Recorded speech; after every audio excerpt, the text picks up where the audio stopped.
ప్రవక్తగా నిరూపించుకోలేక, వారు సంధించిన ఏ ఒక్క ప్రశ్నకు సమాధానం చెప్పలేక, తన యొక్క ప్రవాచకత్వాన్ని నిరూపించుకోలేక, వారు అడిగిన చిన్న చిన్న చమత్కారాలు చూపించలేక, వారు సంధించిన ఏ ప్రశ్నకు సమాధానం చెప్పలేక, పైగా వారి మత గ్రంథాలను విమర్శిస్తూ బహుదైవారాధకుల యొక్క విగ్రహాలను ద్వేషిస్తూ తిరిగినప్పటికీ వారు ఇతన్ని ఏమాత్రం హాని చేయకుండా వారి పూర్వీకులు వాళ్లతో చెప్పినటువంటి కథలనే మళ్ళీ ఒక వచనా కవిత్వ రూపంలో వాళ్ల ముందు వల్లిస్తున్నప్పటికీ వారు ఇది మాకు తెలిసినటువంటి పాత కథలే అని ఒక పిచ్చి కవి అన్న ఒక ముద్ర వేసేసి వదిలేసినటువంటి వారిపై పగను పెంచుకొని ఆ ద్వేషాన్ని, ఆ పగను తీర్చుకోవడానికి అక్కడి నుంచి వలస వెళ్ళడానికి యత్రీబన్న నగరానికి తనతో ఉన్నటువంటి కొద్ది మంది సహచరులతో ప్రయాణం చేసి ఆ యత్రీబన్న మహానగరాన్నే, ఆ పట్టణాన్నే తర్వాత మదీనాగా పేరు మార్చేసి ఆ పట్టణంలో ప్రధానంగా నివసిస్తున్నటువంటి కొన్ని అరబ్ యూద గోత్రాలు, అందులో ముఖ్యమైనటువంటిది ఒకటి బను హునైర్, రెండవది బను నదీర్, మూడవది బను ఖురైజా.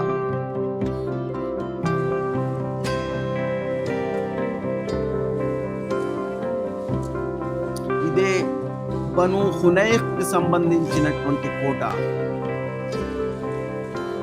ఇది బను నదీర్ కి సంబంధించినటువంటి కోట. మరి ఇది బను ఖురైజాకు సంబంధించినటువంటి కోట. కానీ బను నదీర్ అన్న అరబ్ యూద గోత్రానికి ఒక నాయకుడైనటువంటి హువై ఇబ్నే అఖ్తాబ్ అన్న అతనికి ప్రియమైనటువంటి ఏకైక పుత్రిక పేరే సఫియా బింత్ హువై. ఈ సఫియా యొక్క పూర్తి కథను దీని తర్వాత రాబోయే వీడియోలో నేను పూర్తిగా వివరించడానికి ప్రయత్నిస్తాను. ఇందులో ఈ మదీనా అన్న ఈ పట్టణంలో మక్కా నుంచి వలస వచ్చినటువంటి ముహమ్మద్ ఆ మదీనాలో యూద తెగల వారు ఆ ఖర్జూరపు తోటలను నిర్వహించుకుంటూ దానితో వ్యాపారాలు చేస్తూ ధన సంపన్నతను సంపాదించి ధనవంతులుగా పేరు ప్రఖ్యాతులుగాంచినటువంటి వారు తమ యొక్క కుటుంబ సభ్యులతో ఒక సుఖకరమైనటువంటి జీవితం కొనసాగిస్తున్న వాళ్లను చూసినటువంటి ఈ ముహమ్మద్ తనను ఎలాగూ ఈ యూదులు ప్రవక్తగా అంగీకరించలేదు, వారిపై పగ తీర్చుకోవలసి ఉంది అని వాళ్ల మధ్యకు వాళ్ల ధనంపై కన్నేసినటువంటి ఈ ముహమ్మద్ ఖురాన్లో అల్లాహు మీ దగ్గర రుణాలు అడుగుతున్నాడు అని ముహమ్మద్ మదీనావాసుల మధ్య అల్లాహు రుణాలు అడగమని తనకు పంపించినటువంటి ఖురాన్లోని వచనాలు ఈ విధంగా చదివి వినిపిస్తున్నాడు. సూర బహ్రా వచనం 245. ఎవరైతే అల్లాహుకు మంచి రుణాలు ఇస్తారో అల్లాహు వాళ్లకు మళ్ళీ ఎన్నో రేట్లు అధికం చేసి ఇవ్వగలడు. సూర మైదా వచనం 12. ఎవరైతే అల్లాహుకు గొప్ప రుణాలు ఇవ్వగలరో వాళ్ళ యొక్క పాపాలను అల్లాహ్ క్షమించడం మాత్రమే కాకుండా వాళ్లను సుందరమైనటువంటి వనాల మధ్యలోంచి సెలయేర్లు ప్రవహించే జన్నత్లోకి ప్రవేశింపచేస్తాడు. సూర హదీద్ వచనం 18. స్త్రీలైనా పురుషులైనా అల్లాహుకు గొప్ప రుణాలు ఇచ్చిన వారిని అల్లాహు వాళ్లకు మళ్ళీ ఎన్నో రేట్లు అధికం చేసి ఇవ్వగలడు. సూర తగాబూన్ వచనం 17. ఎవరైనా అల్లాహుకు మంచి రుణాలు ఇచ్చినట్లయితే అల్లాహు దాన్ని ఎన్నో రేట్లు అధికం చేసి ఇవ్వడమే కాకుండా వాళ్ళ యొక్క పాపాలను కూడా క్షమించేస్తాడు. ఇది అల్లాహు తనకు పంపించినటువంటి వచనాలని ఈ విధంగా ముహమ్మద్ తన యొక్క ముఖ్య సహచరుడైనటువంటి అబూబకర్ను ఒక ధనవంతుడైనటువంటి యూద రబాయి దగ్గరికి రుణం కోసం పంపించినప్పుడు అబూబకర్ వెళ్ళి, ఓ రబాయి, మా సృష్టికర్త ముహమ్మద్ను ప్రవక్తగా నియమించాడు కాబట్టి నువ్వు ఇస్లాంను స్వీకరించి ముహమ్మద్ను ప్రవక్తగా అంగీకరించు. ఈ విషయం మీ తౌరేతులో కూడా వ్రాయబడి ఉంది కదా. అప్పుడు అల్లాహుకు ఒక గొప్ప రుణం కూడా మీరు ఇవ్వండి అని ప్రస్తావించినప్పుడు ఆ యూదరబాయి, ఓ అబూబకర్, మా నీ మొహమ్మద్ గురించి మా తౌరాతులో ఏమాత్రం ఎక్కడ కూడా ప్రసక్తి లేదు. పైగా మేము నీ అల్లాహు కంటే మేమే ధనవంతులం, నీ అల్లాహు మా కంటే బీదవాడు, అందుకే మా దగ్గర అప్పులు అడుగుతున్నాడు.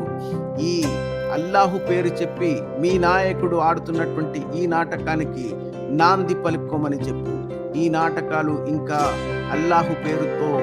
ధనవంతుల దగ్గర డబ్బులు రాబట్టడానికి మీ నాయకుడు చేస్తున్నటువంటి ఈ కుతంత్రాన్ని మేము అర్థం చేసుకున్నాము. కాబట్టి ఏదైనా పని పాట చేసి బ్రతకమని హెచ్చరించు అని అతను చెప్పినప్పుడు కోపాద్రిక్తుడైనటువంటి ఈ అబూబకర్ అతని మీద చేయి చేసుకుని మొహమ్మద్ దగ్గరికి తిరిగి వెళ్ళిపోయాడు.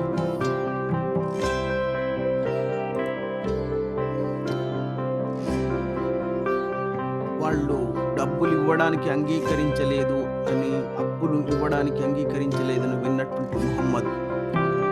మనసు లోపల వాళ్ళ మీద ఇంకా ద్వేషాన్ని పెంచుకుని ఎలాగైనా సరే, ఏ విధంగానైనా సరే వాళ్ళ ధనం మీద కన్ను వేసిన ఈ ముహమ్మద్ దాన్ని దోచుకోవడానికి పథకాలు వేస్తూ దాని ప్రకారంగా తన యొక్క దోపిడి ముఠాను మరీ బలోపేతం చేయడానికి మదీనాలో ఇంకా కొద్ది మందిని తన యొక్క ఈ దోపిడి ముఠాలో చేర్చుకోవడం, ఆ దోపిడి ముఠా బలోపేతమైనటువంటి సందర్భంలో ఆ మదీనాలో చాలా మందిపై ఆధిపత్యం చెలాయించడం, దానివల్ల ఈ యూద తెగల వారు కూడా ఇతన్ని ఒక సంధి కుదుర్చుకోవడం, ఆ ఒప్పందంలో బయటి వాళ్ళు ఎవరైనా వచ్చి దాడి చేస్తే మేము రక్షిస్తాం, దానికి మీరు ఈ కొంత డబ్బు ఇవ్వాలి అని వాళ్ళతో ఒక సంధి కుదుర్చుకున్న ఆ సంధి ఉన్నప్పుడు కూడా ఇంకొక తెగ అయినటువంటి బను అమర్ అన్న ఒక తెగతో కూడా వీళ్లకు రక్షణ ఒప్పందం ఉంది. వాళ్ళు కూడా దారి దోపుళ్ళు చేసిన సొమ్ములో 20% ముహమ్మద్కు ఇచ్చే విధంగా, దానికి ముహమ్మద్ వాళ్లకు రక్షణ కల్పించే విధంగా ఒప్పందాలు ఉన్నప్పటికీ ఒక రోజు అమీర్ ఇబ్న్ ఉమయ్యా అనే ఒక ముస్లిం ఈ బను అమర్ అన్న తెగవారి 2 మనుషుల్ని చంపేయడంతో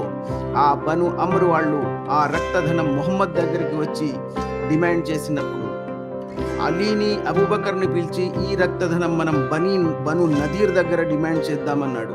కానీ అబూబకర్ దానికి బను నదీర్ ఈ చేసింది మన వాళ్ళు, దానికి వాళ్ళు ఎలా బాధ్యులవుతారు అనే, లేదు నా మనసులో ఒక పథకం ఉంది, మీరు కేవలం మీరు అనుసరించండి, మనం వెళ్ళి వాళ్ళ దగ్గర ఈ డబ్బు రక్తధనం మీరు ఇవ్వాలని వాళ్ళ దగ్గర మనం ఈ ప్రస్తావన తీసుకొస్తామని వీళ్ళంతా వెళ్ళి ఆ బను నదీర్ కోటలోకి వెళ్ళి ఈ రక్తధనం మీరు ఇవ్వాలి అని వాళ్ళను డిమాండ్ చేసినప్పుడు వాళ్ళు ఆ ధనం తీసుకురావడానికి అంగీకరించి కోట లోపలికి వెళ్ళినప్పుడు ముహమ్మద్ మనసు లోపల ఉన్నటువంటి పథకం ఏమిటంటే వాళ్ళు ఎలాగో ఆ డబ్బు ఇవ్వడానికి అంగీకరించరు, ఆ కారణంతో వాళ్ళపై దాడి చేయడానికి ఆస్కారం ఉంటుందని పథకాలు మనసు లోపల రచించుకున్నటువంటి ముహమ్మద్కు అక్కడ కూడా ఎదురు దెబ్బ తగడంతో వాళ్ళు అంగీకరించడంతో ఏం చేయాలో తోచక ఆ అనుచరులను అక్కడే వదిలేసి తను వెనక్కి వెళ్ళిపోవడంతో అనుచరులు ఈ అలీ అబూబకర్ వాళ్ళు కొంతసేపు వేచి ఉండి తర్వాత వెతుక్కుంటూ ముహమ్మద్ దగ్గరికి వచ్చినప్పుడు ముహమ్మద్ అక్కడ మరో కొత్త కథతో వాళ్ళ దగ్గరికి వాళ్ళు నేను కోటలో కూర్చున్నప్పుడు ఆ పై కప్పులో నుంచి ఒక బండరాయిని వదిలి నన్ను చంపడానికి ప్రయత్నించారు, అది నాకు జిబ్రయిల్ ముందే హెచ్చరించాడు కాబట్టి నేను అక్కడి నుంచి వచ్చేసాను, ఎలాగో వాళ్ళు నన్ను చంపడానికి ప్రయత్నిస్తున్నారు కాబట్టి వాళ్ళపై మన సైన్యంతో మన దోపిడీ ముఠాతో మనం దాడి చేసి వాళ్ళను మీద దాడి చేయడం సరి అయిన సమయం ఆసన్నమైంది కాబట్టి మన సైన్యాన్ని మీరు దాడి చేయడానికి సిద్ధపరచండి అని వాళ్లకు ఆదేశాలు ఇవ్వడం జరిగింది. బను నదీర్ తెగకు చెందినటువంటి నాయకులు ఇతనికి ఆ రక్తధనం, ఆ బ్లడ్ మనీ ఇవ్వడానికి ఎందుకు అంగీకరించారంటే వాళ్ళు అప్పటికే సంప్రదింపులు జరిగి ఒకవేళ మనం ఈ డబ్బులు ఇప్పుడు ఇవ్వకపోతే బను హునేకా అన్న మన తెగ వారిని ఎలాగా వాళ్ళు ఇక్కడి నుంచి పంపించేశారో, వాళ్ళపై దాడి చేసి వాళ్ళపై యుద్ధం చేసి వాళ్ళని ఎలా ఈ భూమి నుంచి పంపించి వేశారో అలాగే వాళ్ళు ఆ ముహమ్మద్ యొక్క దోపిడీదారులు మన మీద దాడి చేయడానికి అవకాశాలు ఉన్నాయి కాబట్టి ఎలాగో అలా వానికి ఆ ధనం ఇచ్చేసి మనం ఇప్పుడు వాళ్ళ నుంచి బయట పెట్టడానికి ఇదొకటి మార్గం ఉందని వాళ్ళు అందుకే ఆ డబ్బు ఇవ్వడానికి వాళ్ళు అంగీకరించారు. ఆ విధంగా ముహమ్మద్ ఆ బను నదీర్ కోట మీద తన యొక్క దుష్ట సైన్యంతో ఆక్రమించి వాళ్ళు ఆ కోటలోకి వెళ్ళి రక్షపడడానికి తలుపులు వేసుకున్నప్పుడు వాళ్లకు సంబంధించినటువంటి ఖర్జూరపు తోటలన్నీ కాల్చివేసి దాన్ని బూడిద చేసి